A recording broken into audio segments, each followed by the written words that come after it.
Okay, freedom of the press. Judy Morgan was a reporter for the Westfield Gazette, the local newspaper. Westfield was a quiet little town. There was the occasional burglary. The teenagers got rowdy once in a while, and there was some shouting at the town council or the planning board now and then. But mostly things were calm and orderly in Westfield. And every Thursday, the Westfield Gazette proved it. Ted Bell sold advertisements for the paper, and he had a daughter in 4th grade at Lincoln Elementary. He told Judy that a bunch of 5th graders were making trouble and were not obeying teachers anymore, that there was something about a secret code word they were all using. And half the students had been kept after school one day last week, including his own little girl. The only other story Judy was working on was about 18 new trees that were going to be planted along East Main Street. The trees could wait. This thing at the elementary school sounded like a real story. So, Judy Morgan showed up at Lincoln Elementary School at 3 o'clock the day after Mrs. Chatham had been to visit Nick's parents. The sign on the door said, "All visitors must report to the office." And she did. On the bulletin board outside the office, Judy saw Mrs. Granger's notice about the punishment for using the word frindle. Reverend, put it away, please. She stepped back 2 paces, aimed her camera at the notice, and snapped a photo. She read the notice once more and then stepped into the office. Mrs. Freed, the school secretary, looked up and smiled. "May I help you?" "Yes, I'm sure you can. My name is Judy Morgan and I work for the Westfield Gazette. I'd like to know about that poster outside the office, the one about this word frindle. Who should I talk to?" Mrs. Freed stopped smiling. She was sick and tired of anything to do with that word. For the past week, her phone had been ringing off the hook. If it wasn't a parent complaining about a child who had to stay after school, it was someone from the school board trying to get in touch with Mrs. Chatham or Mrs. Granger. Mrs. Freed pursed her lips and narrowed her eyes. She said, "You'll have to speak with the principal. Let me see if Mrs. Chatham is free." She was. There isn't a principal alive who won't find the time to talk to someone from the local newspaper. The reporter was invited into Mrs. Chatham's office. Judy noticed right away that the principal was not comfortable talking about this stuff. When asked about the poster outside the office, Mrs. Chatham laughed and said, "Oh, it's nothing really. Some kids have been playing a prank, and it was time to put a stop to it." The principal's laugh sounded phony to Judy Morgan. "And did that notice put an end to the prank? I heard that a lot of children were kept after school last week. Would you tell me a little bit about that? Parents would like to know what's going on." Mrs. Chatham looked like a kid who had been sent to the principal's office. She squirmed a little in her chair and tried to smile. She said, "Well, we do still have a little problem, but it's under control. Mrs. Granger may have overreacted a bit.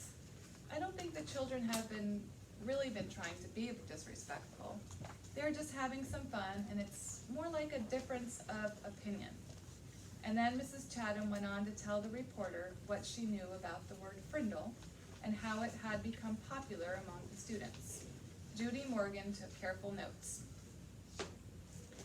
And when the principal had finished, Judy said, "Would you mind if I asked Mrs. Granger a few questions?" Mrs. Chatham said, "No, not at all." But Judy could tell that the principal wished she would just go away. What could she say, though? Mrs. Chatham couldn't very well keep the reporter away from Mrs. Granger because, after all, America is a free country with a free press. If Judy really wanted to, she would talk to Mrs. Granger sooner or later. It was sooner. In 3 minutes, Judy Morgan was standing at the doorway of room 12 looking in at Mrs. Granger. There were about 15 children sitting at desks scattered around the room, busy writing out their 100 sentences. She knocked and the teacher and students looked up from their work. "I'm Judy Morgan from the Westfield Gazette. Mrs. Granger, may I have a word with you?" Mrs. Granger stood and came out into the hallway and closed the door. Judy could see past her and saw that every kid in the room was straining to listen. Judy noticed Mrs. Granger's eyes right away. Gray, maybe flecked with a little gold, and very sharp, but not not hard or mean, just bright and strong. The reporter didn't waste words. So, I hear that you plan to stop the students from using their new word. How goes the battle? Mrs. Granger did not smile, and her eyes got even brighter. First of all, it is not a battle. I am merely helping my students to see that this foolishness should stop. Such a waste of time and thought. There is no reason to invent a new and useless word. They should each learn to use the words we already have. But of course, all of this is just a silly fad. And when you add an E to fad, you get fade. And I predict that this fad will fade. Judy looked up from her notepad and asked, "Any idea how it all got started?" Mrs. Granger's eyes seemed to almost catch on fire at that question, and she said, "Yes, I have a very good idea how it all got started. It was one young man's idea, a 5th grade student named Nicholas Allen. And now you will have to excuse me, Miss Morgan, for I have papers I must grade." And with a brief, firm handshake, Mrs. Granger ended the interview. The reporter didn't leave right away. She walked back through the hallway and sat on a bench outside the office so she could look over her notes to make sure they made sense. It took her about 5 minutes. Then Judy stood up, put her notebook into her large black purse, waved goodbye to a frowning Mrs. Breed, and headed out the door. As she walked to the parking lot, 5 or 6 kids who had just finished writing their sentences for Mrs. Granger came out another door. Judy walked beside them, listening to them laugh and joke. Then she asked them, "Why do you kids keep saying Frindle? Don't you hate staying after school?" A boy who was almost falling over from the weight of his backpack looked up at her and smiled.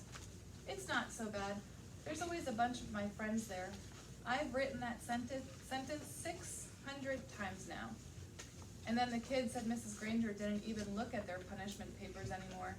They were sure because where you were supposed to write, "I am writing this punishment with a pen," everyone was writing the word Frindle every 4th or 5th sentence. And Mrs. Granger hadn't said anything. One girl bragged that she had written the word Frindle 45 times on her papers today. She grinned and said, "That's a new record." "And this boy named Nick," Judy asked, "has he had to stay after school too?"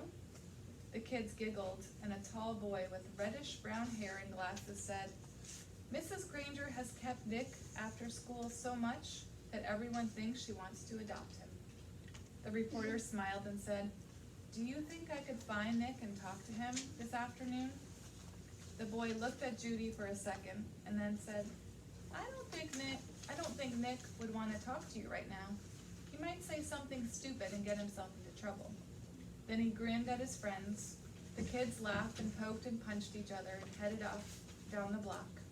Judy drove back to her office and started writing. The next morning, a brown envelope arrived at the Gazette offices, addressed to Judy Morgan, and below her name was written, "Frindle Story." When Judy opened it, there was a class picture, the 5th grade at Lincoln Elementary School.